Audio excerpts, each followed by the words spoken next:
પંચાંગ જોઈએ છે આજનું શ્રાવણવદ સાતમ સક્ષમવત 1942 વિક્રમ સંવત 2077 ગુજરાતી સંવત 2076 યુગાબ્દ 5122 અંગ્રેજી દિનાંક થઈ છે આજે 11/8/2020 અને મંગળવાર આજના સુવિચાર જેમ સાધુ સંન્યાસી એક એક દાણો એકઠો કરી પોતાનું જીવન નિર્વાહ કરે છે તેવી જ રીતે સજ્જનોએ મહાપુરુષોની વાણી સુક્તિઓ અને સત્કર્મોના આલેખોનું સંકલન કરતા રહેવું જોઈએ।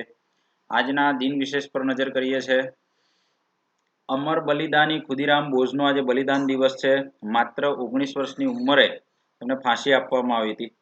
ભારતના દાદરા નગર હવેલીને સને 1954માં 2 ઓગસ્ટના દિવસે પોર્ટુગીઝ સામ્રાજ્યમાંથી મુક્તિ મળી હતી, પરંતુ છેક સને 1961ના 11 ઓગસ્ટના દિવસે દાદરા નગર હવેલીનો અધિકૃત રીતે ભારતમાં વિલય થયો અને કેન્દ્ર શાસિત પ્રદેશ બનાવવામાં આવ્યો। એક્ઝેક્ટલી 70 વર્ષ પછી જેમ કાશ્મીરને કેન્દ્ર શાસિત પ્રદેશ જાહેર કરવામાં આવ્યો અને ભારતમાં વિલય કરવામાં આવ્યો એવી જ રીતે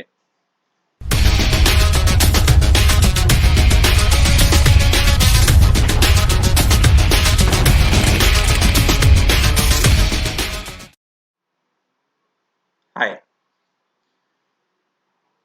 છેલ્લા ચરણમાં છીએ આહારના ઘટકોમાં, પણ અગત્યનો મુદ્દો છે। આખા પાઠનું હાર્દ અત્યારે જે આપણે ટોપિક લઈએ છીએ એમાં રહેલું છે સમતોલ આહાર, બેલેન્સ ડાયટ, જે આપણા શરીર માટે ખૂબ જ અગત્યનો મુદ્દો છે।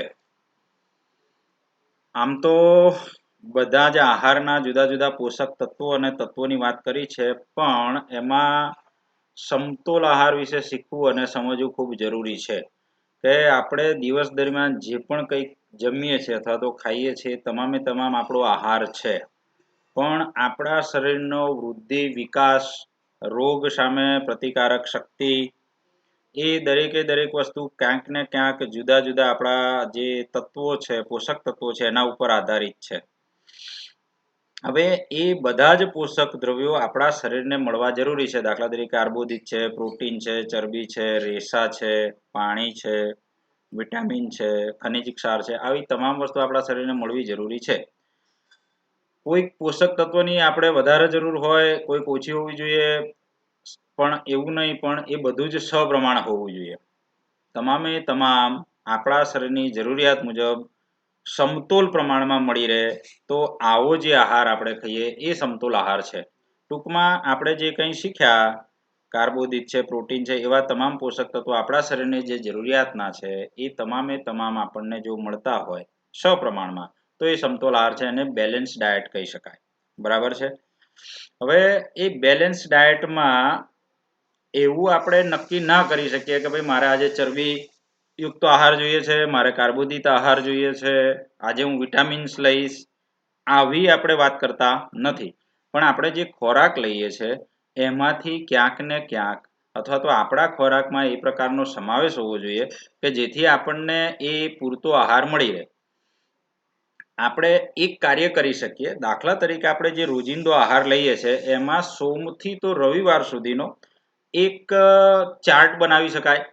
સોમવારે શું જમ્યા લખી લો, દિવસ દરમિયાન તમે કોઈ ફ્રૂટ્સ ખાધા હોય, આહાર જમ્યા હોય, ફળફળાદી ખાધું હોય, કોઈ પણ પ્રકારનો ખોરાક લીધો હોય અને સોમવારનું લખો, મંગળવાર લખો, એવી રીતે એક અઠવાડિયાનો આખો ચાર્ટ તમે બનાવી અને પછી ચેક કરો કે આ જે મેં આહાર લીધો છે એમાં શું પ્રોટીન, ચરબી, કાર્બોદિત, રેસા, પાણી, વિટામિન બધું જ આવી જાય છે કે નહીં, કારણ કે આપણે કોનામાંથી શું મળે છે શીખી ગયા છીએ, તો આ બધું આપણા આહારમાં આવી જાય છે કે નહીં એ આપણે ચેક કરવું જોઈએ।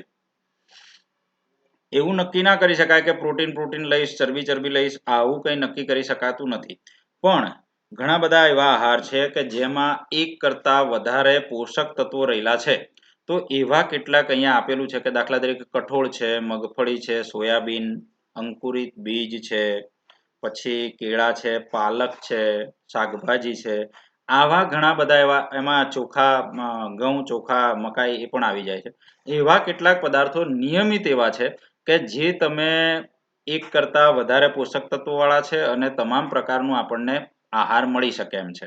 તો આવો જે આહાર ખાઈએ છીએ તો એ બહુ ખર્ચાળ પણ નથી અને મોંઘો પણ નથી અને તમે રેગ્યુલર એને ખાઈ શકો છો. દાખલા તરીકે દાળ ભાત રોટલી શાક આવું ભોજન જમવામાં આવે, છાશ પીતા હોય, એ સિવાય તમે જે કંઈ ફ્રૂટ્સ ખાતા હોય, શાકભાજીમાં તમે ભાજી પણ લેતા હોય તો ખનિજ ક્ષારોથી લઈને આવું બધી જ વસ્તુ આવી જવાની શક્યતા છે. તો સમતોલ આહાર લેવા માટે કોઈ વધારાનો ખર્ચ થતો નથી અને આપણો જે રોજિંદો આહાર છે એમાંથી પણ મળે છે. પણ આવો આહાર સપ્રમાણમાં આપણે લેવો જોઈએ. કોઈ એક ખોરાકની માત્રા આપણે રેગ્યુલર વધારે હોવી જોઈએ નહીં. અને બીજી વસ્તુ કે આપણે જે ખોરાક ખાઈએ છીએ રાંધેલો ખોરાક ખાઈએ છીએ અને એને ગરમ કરીને ખાઈએ છીએ તો એક પ્રશ્ન સ્વાભાવિકપણે થાય કે આપણે જે ખોરાકને ગરમ કરીને ખાઈએ છીએ તો એના પોષક તત્વો નષ્ટ થઈ જાય કે ના થાય, નાશ પામે કે ના પામે, એ આપણે વિચારવું જોઈએ. તો આવું બને ખરું કે ભાઈ આપણે જે ખોરાક ગરમ કરીને ખાઈએ છીએ તો એમાંના જે પોષક તત્વો રહેલા છે એ જતા રહે? તો ચોક્કસ એવું થઈ શકે. તો એના માટે એવું છે કે જો વધારે પડતો ખોરાક ગરમ કરવામાં આવે અથવા તો જે શાકભાજી અથવા તો ફળ અને ફ્રૂટ એની જે છાલ આવે છે એ તમે ઉતારીને ધોઈ નાખો તો ઘણા બધા પોષક તત્વો જતા પણ રહેતા હોય છે અને એમાંથી કેટલાક વિટામિન નષ્ટ પણ થઈ જાય. શાકભાજી તથા ફળોને જો છાલ ઉતારીને કે કાપીને ધોવામાં આવે તો શક્ય છે કે એમાંથી વિટામિન જતા રહે. એવી રીતે વધારે પડતા પાણીમાં જો કોઈ ખોરાકને વધારે પડતો ગરમ કરવામાં આવે તો પણ એમાં રહેલા કેટલાક તત્વો નાશ પામી શકે. બરાબર છે? એટલે જ આપણે નેક્સ્ટ પેજ ઉપર જઈએ છીએ. એના માટે જ આપણે વધારે પડતું ખોરાકને એવો બાળવો પણ ન જોઈએ કે વધારે પડતો ગરમ પણ ન કરવો જોઈએ. વારંવાર ચોખા પણ ધોવાય નહીં અને વારંવાર દાળ પણ ધોવાય નહીં. તો એના ઉપરમાં રહેલા પડમાંથી ઘણા બધા વિટામિન અને ખનિજ ક્ષારો અથવા તો જે પણ પોષક તત્વો રહેલા છે એ નાશ પામી શકે. બરાબર છે? તો શું કરી શકાય? કેટલાક શાકભાજી અથવા તો કેટલાક ફળ અને ફ્રૂટ છે એ છાલ સાથે ખાવાના હોય ખાવા જોઈએ. વગર કામની છાલ ઉતારી નાખવી જોઈએ નહીં. બરાબર છે? બીજી વસ્તુ કે જેને વારંવાર ધોવાની જરૂર ન પડે તો વારંવાર એને ધોવું જોઈએ નહીં. અને જે કાચું ખાઈ શકાય એવું હોય તો એ ખોરાક આપણે કાચો લેવો જોઈએ. એને પકવીને ખાવાની જરૂર નથી. બરાબર છે? તો બીજી એક વસ્તુ કે આપણે રાંધીએ છીએ શું કરવા? કે ખોરાકમાં ટેસ્ટ આવે એના માટે. બરાબર? અને બીજું કે કાચું ખાવાનું કદાચ આપણને પચે નહીં અને પચવામાં સરળ રહે એટલે આપણે એને ગરમ કરતા હોઈએ છીએ તો એ બંને આપણી જરૂરિયાત છે. બરાબર છે? કે આપણને એક તો ખોરાક પચી શકે એટલા માટે આપણે ગરમ કરીએ છીએ અને સ્વાદમાં પણ વધારો થાય તો આપણને ભાવે, કાચું કદાચ ના પણ ભાવે. તો આ બધું બેલેન્સ કઈ રીતે રાખવું? તો એની એક પદ્ધતિ છે કે એને સપ્રમાણ તરીકાથી આપણે એને શું કહેવાય ગરમ કરીને ખાવો જોઈએ. જે જગ્યા પર કાચો આહાર લઈ શકાય હોય કાચો પણ લેવો જોઈએ. તો આવી કેટલીક બાબતોનું પણ આપણે ખોરાક રાંધતી વખતે ધ્યાન રાખવાની જરૂર છે. બીજી વસ્તુ છે કે ખોરાક રાંધવામાં વિટામિન સી એક એવું તત્વ છે કે જે તમે ગરમ કરો અથવા તો એને પાછળથી વિટામિન સી એટલે ખાટા પદાર્થો દાખલા તરીકે લીંબુ છે તો આપણે પાછળથી લીંબુ ઉમેરીએ છીએ અથવા તો દાળ ભાતમાં લીંબુ લઈએ છીએ તો એને પાછળથી રાંધેલા ખોરાકના પાછળથી લઈએ છીએ કારણ કે એ ગરમ કરવાની આવા રાંધવાથી એમાં નષ્ટ થઈ જાય છે એના તત્વો. બરાબર છે? તો આ ફળ અને જે કાચું ખાઈ શકાય આપણે કાચું પણ ખાવું જોઈએ. પછી બીજી વસ્તુ કે કોઈ એક વ્યક્તિ અહીંયા એક ચિત્ર પણ આપેલું છે એક ભાઈ ગોળ મટોળ તમને અહીંયા બતાવ્યા છે તમે જોઈ શકો છો.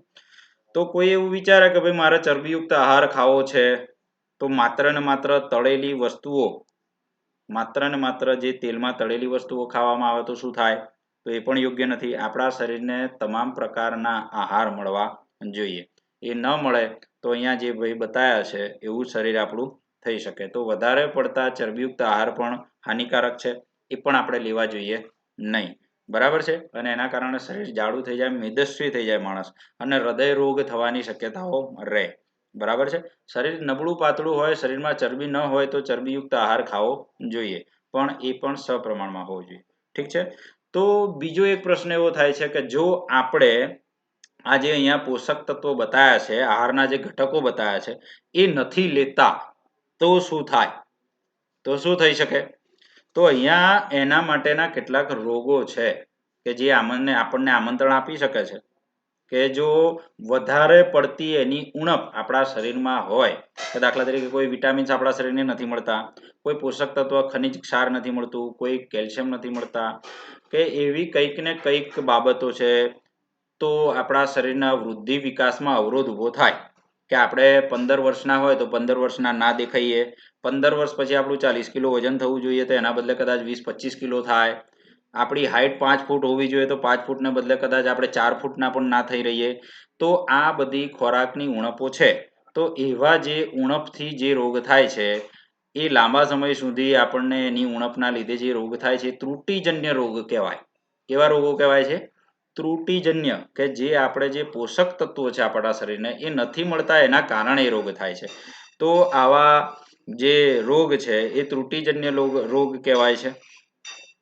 તો આપણા શરીરને પર્યાપ્ત માત્રામાં પ્રોટીન એ શું કરે છે? શરીરની વૃદ્ધિ અને વિકાસ માટે અગત્યનું છે.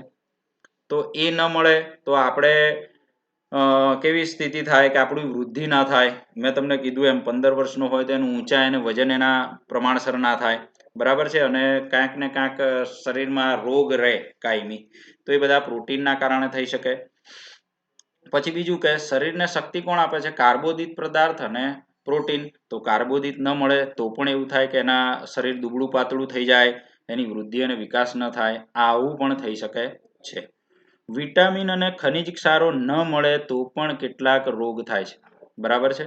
દાખલા તરીકે તમારી વિટામિન એની ઉણપ હોય તો તમારી આંખોની દ્રષ્ટિ સારી ન હોય, તમને નંબર આવી જાય, ચશ્મા આવી જાય, તમે સારી રીતે જોઈ ન શકો, સવારે વહેલા ઉઠો તો તમને ધૂંધળું દેખાય, સાંજે સૂર્ય આથમી જાય તો પણ તમને જોવામાં તકલીફ પડે. આવી બધી જે તકલીફો છે વિટામિન એ ના કારણે થતી હોય છે. તો આવા બધા કેટલાક છે એ આગળ આપણે કોઠામાં આવે છે, જોઈ લઈએ છે, બરાબર છે.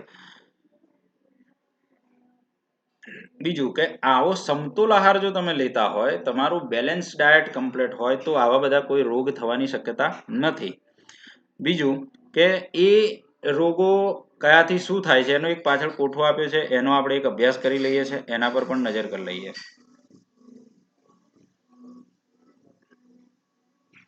જુઓ, ખૂબ જ સરસ કોઠો આપેલો છે.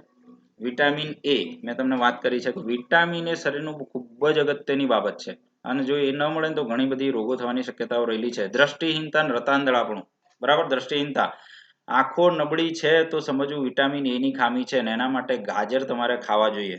નબળી દ્રષ્ટિ થઈ જાય, રાત્રે ઓછું દેખાવું, સંપૂર્ણપણે પણ દેખાતું બંધ થઈ જાય, આ બધી વિટામિન એ ની ખામી છે. વિટામિન B1, બરાબર, અહીંયા વિટામિન B1 આપ્યું છે, એના માટે બેરી નામનો રોગ થાય, એના માટે તમારા સ્નાયુઓ નબળા થઈ જાય અને કામ કરવાની શક્તિ તમારી ઘટી જાય.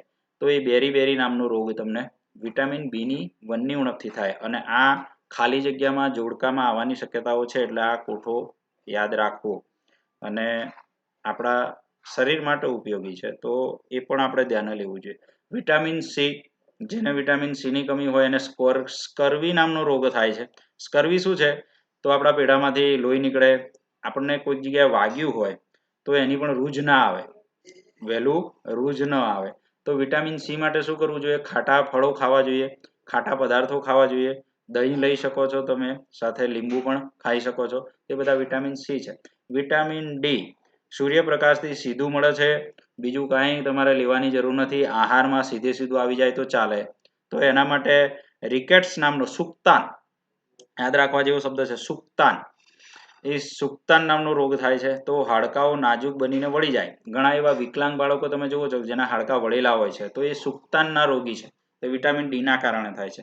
તો વિટામિન ડી માટે તમે સૂર્યપ્રકાશ સીધો સવારનો લઈ શકો છો. કેલ્શિયમના કારણે શું થાય? તો હાડકા અને દાંત બગડે, વારંવાર તમારા હાડકા તૂટી જતા હોય, સારો વિકાસ હાડકાનો ન થતો હોય, દાંતમાં તકલીફ રહેતી હોય, તો કેલ્શિયમની ઉણપ હોય તો એ નબળા હાડકા અને દાંતમાં સડો થાય, તો કેલ્શિયમ યુક્ત આહાર તમારે લેવા જોઈએ. આયોડિનની અગાઉ મેં વાત કરી છે તમને કે આયોડિનમાં એની ઉણપના કારણે તમને ગોઈટર થાય. ગોઈટર એટલે ગળું ફૂલી જાય, ગળું અને મોઢું બધું ભેગું થઈ જાય અને અહીં આવડી મોટી ગાંઠ નીકળે છે, બરાબર. ગરદનમાં આવેલી ગ્રંથિ ફૂલી જવી અને બાળકમાં માનસિક મંદતા. જો તમારું બાળક મંદ બુદ્ધિથી પીડાતું હોય તો એ વિટામિન આયોડિનની ઉણપ હોઈ શકે. બરાબર છે. આયોડિન ખૂબ જ અગત્યની બાબત છે અને એ આપણે અત્યારે બધા આયોડાઇઝ સોલ્ટ આવે છે, તો આયોડાઇઝ સોલ્ટ વાળું જ આપણે મીઠું ખાવું જોઈએ. બરાબર છે. આયન અને ફોલિક એસિડની ગોળીઓ શાળામાં આપવામાં આવે છે. IFA નામનો કાર્યક્રમ ચાલે છે. આપણા જે સરકારી શાળાઓ છે તમને બધાને ખ્યાલ છે. IFA ની ગોળી આપણે બાળકોને ખવડાવીએ છીએ. આયન ફોલિક એસિડ બાળકોમાં કમી હોય છે એટલે આપણે એમને ઉપરથી આવી ગોળી આપીને ખાઈએ છીએ. બરાબર છે. શિક્ષકો માટે છે. બાળકો તમે પણ અત્યારે કદાચ એ ગોળી બપોરે તમારા શિક્ષક આપતા હોય અને ન ખાતા હોય તો તમારે ખાવી જોઈએ. તો એનાથી આયન અને ફોલિક એસિડ તમારું વધે. એ પણ એક આવા ખનિજ સારો અને તમારા વિટામિન માટે જ છે. તો એના માટે પાંડુ રોગ થવાની શક્યતા છે. શરીર નબળું હોય, એનું શરીર યોગ્ય પ્રમાણમાં કામ કરે નહીં, તો એ આયનની કમી છે. બરાબર છે. આવા કેટલાક બધી બાબતો આ પાઠમાં છે. એનો સારાંશ છે અને આપણા જોડે 1-1.5 મિનિટ છે, ઝડપથી જોઈ લઈએ છે કે શું શું શીખ્યા છીએ. બરાબર છે. બાકી 3 ચેપ્ટર 3 ભાગ આપણા તમે રિપીટ કરીને જોઈ શકો છો, એક સાથે જોઈ શકો છો. 20 મિનિટનું એક હોય છે ને, 20, 30, 60, 1 કલાક શાંતિથી તમે આને જોશો તો તમારું આખું ચેપ્ટર ખૂબ સારી રીતે પૂરું થઈ જશે. મુખ્ય પોષક ઘટકોના નામ આપેલા છે. કાર્બોદિત, પ્રોટીન, ચરબી, વિટામિન, ખનિજ ક્ષાર, પાણી, પાચક રેશા અને વૃક્ષાંશ કહેવાય છે. બરાબર છે. આવી ગયા. આટલી વસ્તુ એમાં શીખવાની છે. કાર્બોદિત અને ચરબી, પ્રોટીન એ આપણા શરીરને શું કરે છે? ઉર્જા પ્રદાન કરે છે. ચરબી અને કાર્બોદિત. બરાબર છે. પ્રોટીન તથા ખનિજ ક્ષારોની આવશ્યકતા આપણા શરીરની વૃદ્ધિ તથા સમારકામ માટે છે. પ્રોટીન આપણા શરીરની વૃદ્ધિ અને વિકાસ માટેનું સૌથી અગત્યનું છે. તો એના માટે તમારે શું ખાવાનું છે? કઠોળ. બરાબર. ફણગાયેલા કઠોળ ખાઓ, એકદમ તાજા રહેશો. બરાબર છે. વિટામિન આપણા શરીરને રોગોથી રક્ષણ આપે છે. વિટામિન તમને બધા જ પ્રકારના મળતા હશે તો કોઈ પણ પ્રકારના રોગ આવે નહીં. વિટામિન સી ફરજિયાત લો. તમારા રોગોથી બચવા માટેનો સૌથી સારો ઉપાય છે ખાટા પદાર્થો, અને એ આપણને મળે છે લીંબુમાંથી. વિટામિન સી તમારા શરીરમાં પૂરતા પ્રમાણમાં હોવું જોઈએ. સમતોલ આહાર, શરીર માટે આવશ્યક બધા જ પોષક ઘટકો પર્યાપ્ત માત્રામાં, પાચક રેશાઓ અને પાણી સાથે પૂરી હાજરી, પૂરતી માત્રામાં આપણા શરીરને મળે, તમામ પ્રકારનો આહાર આપણા શરીરને મળે તો એ સમતોલ આહાર છે. બરાબર છે. સીધું ને સટ એક જ વસ્તુ આખા પાઠમાંથી સૌથી સારી બાબત શીખવાની શું? તમે વિટામિન ભૂલી જાઓ, ખનિજ ક્ષાર ભૂલી જાઓ, પ્રોટીન, ચરબી બધું ભૂલી જાઓ, કશો વાંધો નથી, પણ ખૂબ જ સારો ખોરાક જેમાં બધા જ તત્વો આવી જતા હોય તો તમારું બેલેન્સ ડાયટ એટલે કે સમતોલ આહાર છે. છેલ્લો પોઈન્ટ છે કે આપણા આહારમાં લાંબા સમય સુધી એક અથવા વધારે પોષક તત્વોની ઉણપથી જે પણ રોગો થતા હોય એ ત્રુટિજન્ય રોગો છે. ત્રુટિજન્ય રોગોની મેં તમને ખૂબ જ લંબાણપૂર્વક વાત કરી છે. બરાબર છે. આટલા પોષક તત્વો તમારા શરીરને મળતા હશે તો ક્યારેય તમને રોગ થવાની શક્યતાઓ નથી. અને આ બધું નહીં હોય અને કંઈક રોગ થશે તો એ બધા જ તમને બીમાર પડવાની શક્યતાઓ રહેલી છે. આહારના ઘટકોને ઓળખો અને આહારના ઘટકો તમારા શરીરને આપો. આવું સરસ મજાનું આપણે એક પ્લાનિંગ તમારે બનાવી દેવાનું અને એનાથી તમે જે ભોજન લેશો તો ક્યારેય કોઈ તકલીફ થવાની નથી. ઠીક છે. તો અહીંયા આપણું ચેપ્ટર પૂરું થાય છે. સાથે તમે આના જે પાછળ સ્વાધ્યાય કાર્ય આપ્યું છે, સ્વાધ્યાય કાર્ય અવશ્ય ઘરે કરજો. બરાબર છે. આના પછી આપણે ધોરણ 7નો એકમ આ જ વિષયમાં, વિજ્ઞાન વિષયમાં લેવાના છીએ. તમારા બધાનો કાલે જન્માષ્ટમી પણ છે તો બધાને એની પણ શુભેચ્છા પાઠવીએ છીએ. Good evening to all.